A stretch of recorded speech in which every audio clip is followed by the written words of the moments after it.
acompañarnos. La noticia que la administración Biden reanudará la deportación de migrantes venezolanos, el grupo más grande que se encontró en la frontera sur el mes pasado de regreso a su país, ha generado muchos cuestionamientos sobre una posible reapertura diplomática entre los dos países. En el pasado, Estados Unidos definió a Venezuela como una dictadura, mientras que en 2022 el presidente Biden había descartado la opción de las repatriaciones. La posibilidad de enviarlos de regreso a esos estados no es racional. Un funcionario de la Casa Blanca le dijo a La Voz de América que no hay ningún cambio o mejoramiento en las relaciones con Venezuela, y este anuncio llegó solo porque el país finalmente aceptó recibir a sus ciudadanos deportados después de muchas solicitudes. El funcionario agregó que la reanudación de las deportaciones es un esfuerzo regional para abordar el histórico desafío de la migración irregular. Nuestras sanciones a Venezuela todavía están vigentes y continuaremos aplicándolas. Seguimos apoyando firmemente la restauración pacífica de la democracia, el regreso de elecciones libres y justas y el respeto a los derechos y libertades de los venezolanos. La Casa Blanca aseguró que todos los repatriados serán evaluados y se le brindará protección contra la remoción de ser necesario. Sin embargo, el anuncio generó cuestionamientos por parte de la diáspora venezolana en Miami. Entre tanto, en Venezuela, el gobierno de Nicolás Maduro dijo que el programa se llamará Vuelta a la Patria, sin mencionar nada sobre la relación diplomática con Estados Unidos, y culpó a Occidente por la migración venezolana.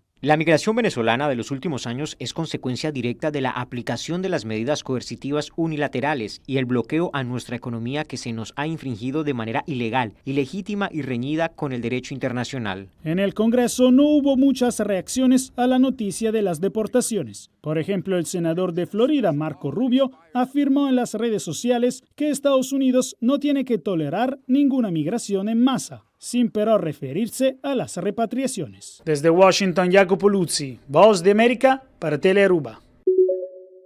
En Venezuela, el opositor Enrique Capriles se retiró de la primaria que busca elegir a un candidato único de la oposición que enfrente a Nicolás Maduro en las presidenciales del próximo año.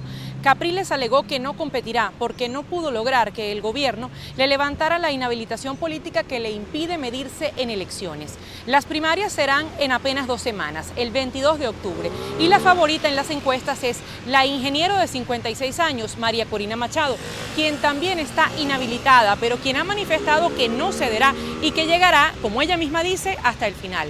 Machado reúne cerca del 40% del apoyo popular y ningún otro candidato de la oposición se le acerca.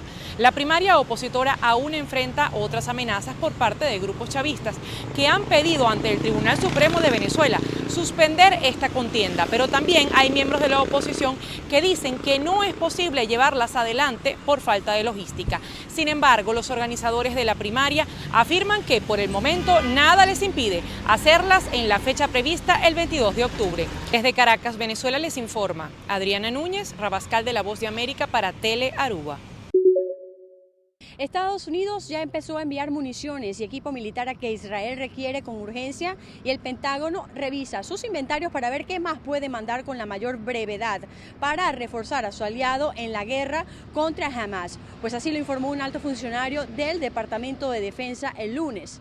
Los aviones ya despegaron, así lo informó el funcionario, quien se negó a dar detalles sobre el tipo de armamento. El funcionario, quien informó a los reporteros bajo condición de anonimato para poder hablar sobre envíos delicados. También advirtió que Estados Unidos vigila de cerca a Hezbollah y a otros grupos que cuentan con el respaldo de Irán, y destacó que la decisión de enviar buques estadounidenses a la región fue para disuadir a cualquiera de estas organizaciones de sumarse al conflicto contra Israel o expandirlo. Por su parte, el presidente Joe Biden anunció el número de estadounidenses muertos en los 3 días de conflicto, que aumentó a 11. También Biden señaló que Estados Unidos cree que es probable que haya estadounidenses entre los rehenes que tomó Hamas, pero las autoridades aún intentan confirmar esta información. Desde Washington, Sofía Pisani de La Voz de América para Telearuba.